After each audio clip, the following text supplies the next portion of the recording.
Hello बच्चों, बहुत बहुत स्वागत है आपका अपने YouTube चैनल जिसको हमने नाम दिया है VIP। इसको नाम देने का शॉर्टकट नाम देने का पीछे एक रीज़न था, क्योंकि हमारे पढ़ने वाले बच्चे भी VIP होंगे और उनका चैनल भी VIP होगा। मतलब इसका पूरा नाम है वरदान इंस्टीट्यूट ऑफ फिजिक्स। ठीक है, तो वरदान इंस्टीट्यूट ऑफ फिजिक्स के YouTube चैनल में हमारे सभी बच्चों का बहुत बहुत स्वागत है।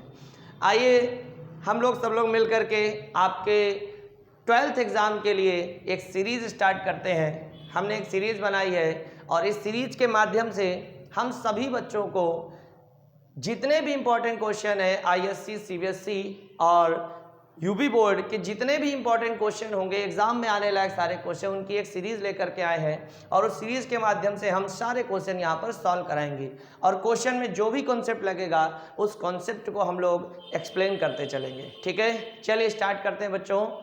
हमारे सामने एक पहला क्वेश्चन लिखा हुआ है, ये इलेक्ट्रोस्टैटिक्स से हम लोग स्टार्ट कर रहे हैं पढ़ना। इलेक्ट्रोस्टैटिक्स का पहला क्वेश्चन लिखा हुआ है जिसका नाम है number of electron present in A negative charge of 8 coulomb is. मतलब 8 कूलाम के आवेश में उपस्थित इलेक्ट्रॉनों की संख्या कितनी होगी, हमको ये बताना है। अब जरा ये बताइए, कोई भी हमारे पास सब्सटेंस है, कोई भी पदार्थ है, उसमें आपसे क्या पूछा गया कि इसमें इसका चार्ज है 8 कूलाम। मतलब ये जो 8 कूलाम दिखाई दे रहा है, इसकी वैल्यू है, ये वैल्यू होती है Q की। Q इज इक्वल टू कितना है 8 कूलाम।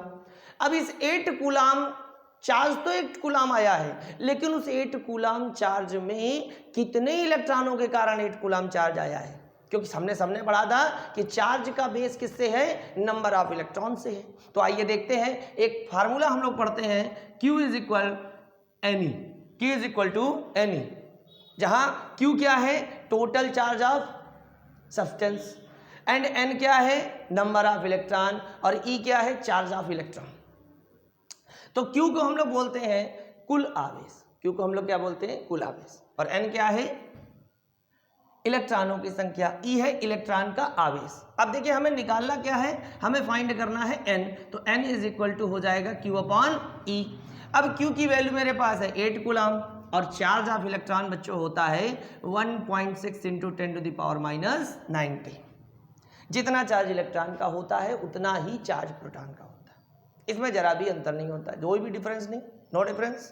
तो हम इसको सॉल्व करेंगे, पॉइंट हटाएंगे, जीरो बढ़ाएंगे, हमारे पास 80 है, नीचे 16 से 5 टर्म में डिवाइड हो जाएगा, 10 टू द पावर माइनस 19 ऊपर गया, 10 टू द पावर प्लस 19। तो N इज इक्वल टू कितने electron, 5 into 10 power minus 19 electron होंगे। उस जिसमें 8 कूलाम चार्ज है उसमें टोटल नंबर ऑफ इलेक्ट्रॉन कितने होंगे, ट्रांसफर्ड इलेक्ट्रॉन होंगे 5 इंटू 10 पावर 19 इलेक्ट्रॉन। ठीक बच्चों, चलिए एक क्वेश्चन आपका कंप्लीट हुआ, आगे बढ़ते हैं अगले क्वेश्चन की ओर।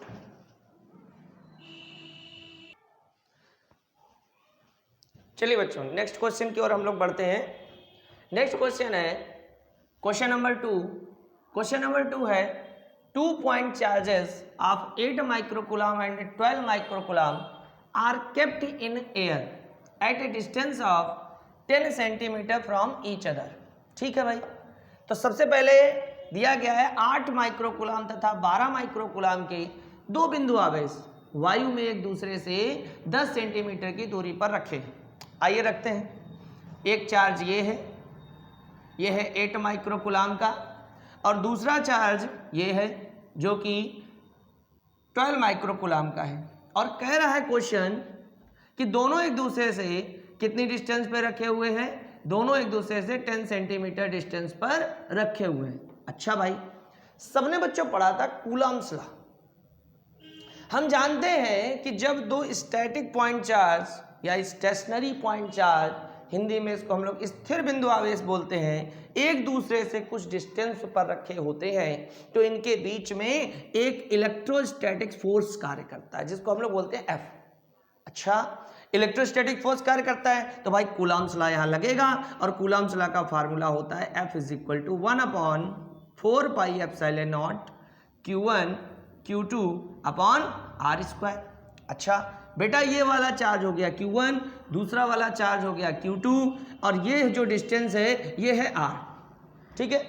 अब ये तो सारी वैल्यू हम यहाँ अप्लाई करेंगे, लेकिन इसको अप्लाई करने के पहले सब लोगों ने पढ़ रखा होगा, जानते भी होंगे सब लोग, लेकिन फिर भी एक बार देखते हैं कि बेसिक चीज़ हमें पता होनी चाहिए। यदि फोर्स को हमें न्यूटन में फाइंड करना है, किस में फाइंड करना है? न्यूटन में।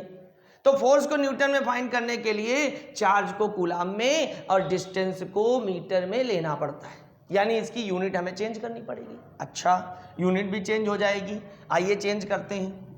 F इज इक्वल टू इस कांस्टेंट का मान की वैल्यू होती है 1/4πε0 9 इंटू 10⁹ और Q1 की वैल्यू है 8 माइक्रोकूलम। बेटा 8 माइक्रोकूलम में जो चार्ज होता है वो 10⁸ इंटू 10⁻⁻6 कूलम, यानी microcoulomb is equal to 10⁻⁻6 coulomb into 12 into 10⁻⁻6 upon distance. Centimetre को हम कन्वर्ट करेंगे मीटर में, तो 10 इंटू 10⁻⁻2, इसको सॉल्व करेंगे तो ये वैल्यू हमें मिलेगी 10⁻⁻1, यानी 10⁻⁻1 पूरे का होल ऑफ स्क्वायर। बच्चों इसे हम लोग सॉल्व करेंगे, ठीक है, सॉल्व कर लेंगे। अभी आगे क्वेश्चन पढ़ते हैं। हमसे कह रहा है the work required to change the distance between them 6 centimetre will be. मतलब अब थोड़ा सा ध्यान से समझिएगा, कह रहे हैं इन दोनों के बीच की डिस्टेंस अभी कितनी है? 10 सेंटीमीटर। कह रहा है कितनी चेंज कर दें? खिसका करके कितना कर दें? 6। तो ऐसा करने में भाई दोनों पॉजिटिव चार्ज है, दोनों एक दूसरे को क्या कर रहे होंगे? रिपेल, और हम कहाँ ला रहे हैं? पास में। इसका मतलब हमें इनके अगेंस्ट, फोर्स के अगेंस्ट एक वर्क करना पड़ेगा। यस, तो फोर्स के अगेंस्ट हमें वर्क करना पड़ेगा। तो भाई फोर्स पहले देख लिया कि कितना लग रहा है, भाई इतना लग रहा है, तो अब हमें कितना वर्क करना पड़ेगा? तो हम यहां से वर्क डन फाइंड करेंगे। तो किया गया कार्य work is equal to force into displacement. Yes और नो?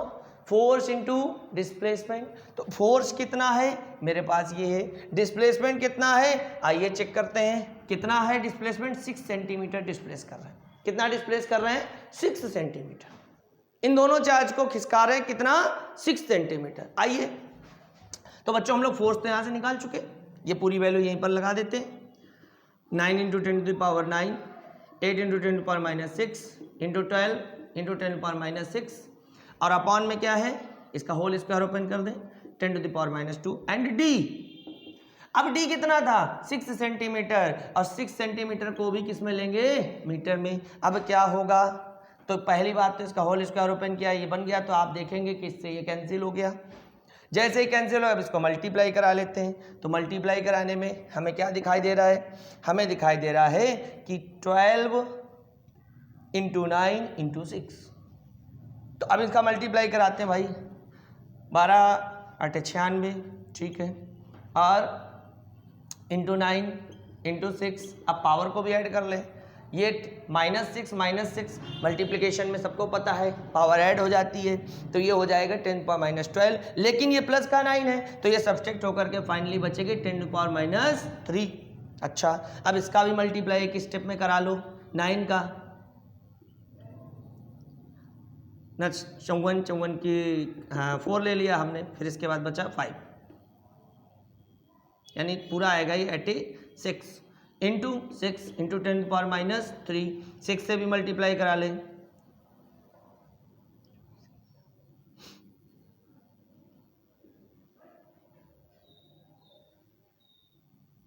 इतना आया इंटू 10⁻3।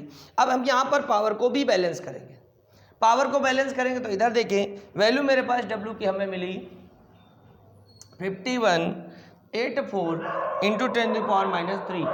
तो -3 अपने यहाँ पर हम 1 2 3, तो 5.184 इतने जूल। तो वर्क डन हमारे पास आया 5.184। अब इसमें हम ऑप्शन मैच करेंगे तो आप देख रहे होंगे कि ये ऑप्शन दिखाई दे रहा है, ठीक है। तो इतने जूल हमें वर्क करना पड़ेगा। तो इस क्वेश्चन इंपॉर्टेंट क्वेश्चन है। जितने भी क्वेश्चन हम यहाँ पढ़ाएंगे सारे क्वेश्चन इंपॉर्टेंट होंगे और एग्जाम में पूछे गए क्वेश्चन की प्रैक्टिस कराएंगे, क्योंकि सभी लोग जानते हैं कि रिपीटेड क्वेश्चन भी 85% रिपीटेड क्वेश्चन होते हैं, 15% कुछ नए क्वेश्चन होते हैं जिनका भी कॉन्सेप्ट उन्हीं रिपीटेड क्वेश्चन से ही आता है। तो पहले इन लोगों को जितने भी बच्चे हैं सभी इस तरह के क्वेश्चन हम लोग सॉल्व करेंगे। चलिए इस क्वेश्चन को आप लोग नोट करिए और समझते हुए करिएगा।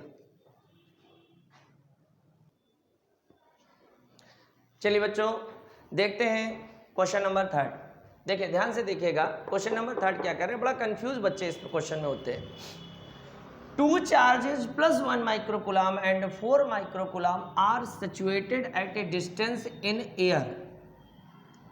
The ratio of the forces acting on them is, मतलब प्लस 1 माइक्रोकुलाम और प्लस 4 माइक्रोकुलाम के दो बिंदु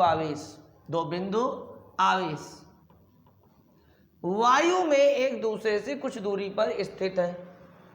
ठीक है, एक चार्ज ये हो गया, ये प्लस 1 माइक्रोकुलाम का, दूसरा चार्ज ये हो गया, ये कितने का है, प्लस 4 माइक्रोकुलाम का, और वायु में एक दूसरे से कुछ दूरी पर है। उसने नहीं कहा, बताया नहीं क्वेश्चन ने कितनी डिस्टेंस पर, तो हम उस डिस्टेंस को कितना कंसीडर करेंगे, आर डिस्टेंस पर प्रेजेंट है। तो अब कह रहा है कि इनके बीच लगने वाले बलों का अनुपात क्या होगा, the force acting on them is, इनके बीच लगने वाले बलों का अनुपात क्या होगा। अब यहाँ बड़ी दिक्कत ये आती है, बच्चे कहते हैं सर इसके बीच में एक फोर्स लग रहा है, कूलम्स फोर्स, हाँ यस लग रहा है, तो सोचते हैं एक ही फोर्स लग रहा है। अब थोड़ा ध्यान से समझिएगा, भाई ये चार्ज इस पर रिपल्सन फोर्स लगा रहा है, ठीक है, तो क्या ये नहीं लगा रहा है इस पे, ये भी लगा रहा है।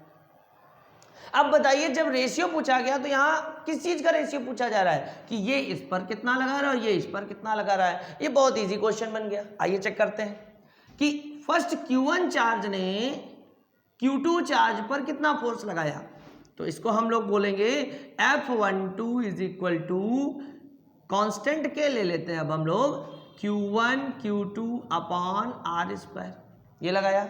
अब चाहे तो आप लोग वैल्यू रख दें, ना रखें कोई फर्क नहीं पड़ता। अब Q2 किस पर, Q1 पर कितना फोर्स लगाएगा, तो F21 is equal to K of Q1 Q2 upon R square, दोनों सेम फोर्स लगा रहे हैं, दोनों सेम फोर्स लगा रहे हैं। और जब दोनों सेम फोर्स लगा रहे हैं तो हमसे पूछा इन दोनों फोर्स का रेशियो क्या होगा, तो हमें रेशियो फाइंड करना है। तो रेशियो फाइंड करेंगे तो भाई इन्हीं का रेशियो फाइंड कर लो। ऐसे देखो क्या हुआ, आर से आर कैंसिल हो गया, इससे ये कैंसिल हो गया, इससे ये कैंसिल हो गया, मतलब F12 upon F21 is equal to 1:1, यानी इसका आंसर कितना आया, 1:1। और इसका आंसर नंबर कौन सा सही होगा, 1:1, यानी आंसर नंबर सी इसका राइट आंसर है। ठीक है, तो देखिए MCQ है लेकिन अपने आप में एक क्वेश्चन है, इनको बहुत अच्छे से ध्यान से सब लोग सीखते चलिएगा, और जहां पर भी नहीं आए समझ में आप हमें बता सकते हैं कि सर ये क्वेश्चन समझ में नहीं आ रहा, और उसे बार बार समझिए। सबसे पहला काम ये करना है कि जैसे ही क्वेश्चन आपको लिखा दिखाई दे उसे बिना मेरे बताए सबसे पहले पॉज करके, वीडियो पॉज करके उसे सॉल्व करने की कोशिश करें, ट्राई करें। यदि नहीं समझ में आता है, क्वेश्चन नहीं होता है, फिर उसके बाद उस पूरे क्वेश्चन को देखें कि किस तरीके से उस क्वेश्चन को सॉल्व किया गया है। और ऐसा करते रहोगे तो आने वाले हमारे समझ में 1 महीने बाद जब फिजिक्स का पेपर होगा तब तक आपके बहुत सारे क्वेश्चन यहाँ पर कंप्लीट हो चुके होंगे। ठीक है, हर चैप्टर के क्वेश्चन हम टच करेंगे। ओके, चलिए इसको आप लोग नोट कर सकते हैं।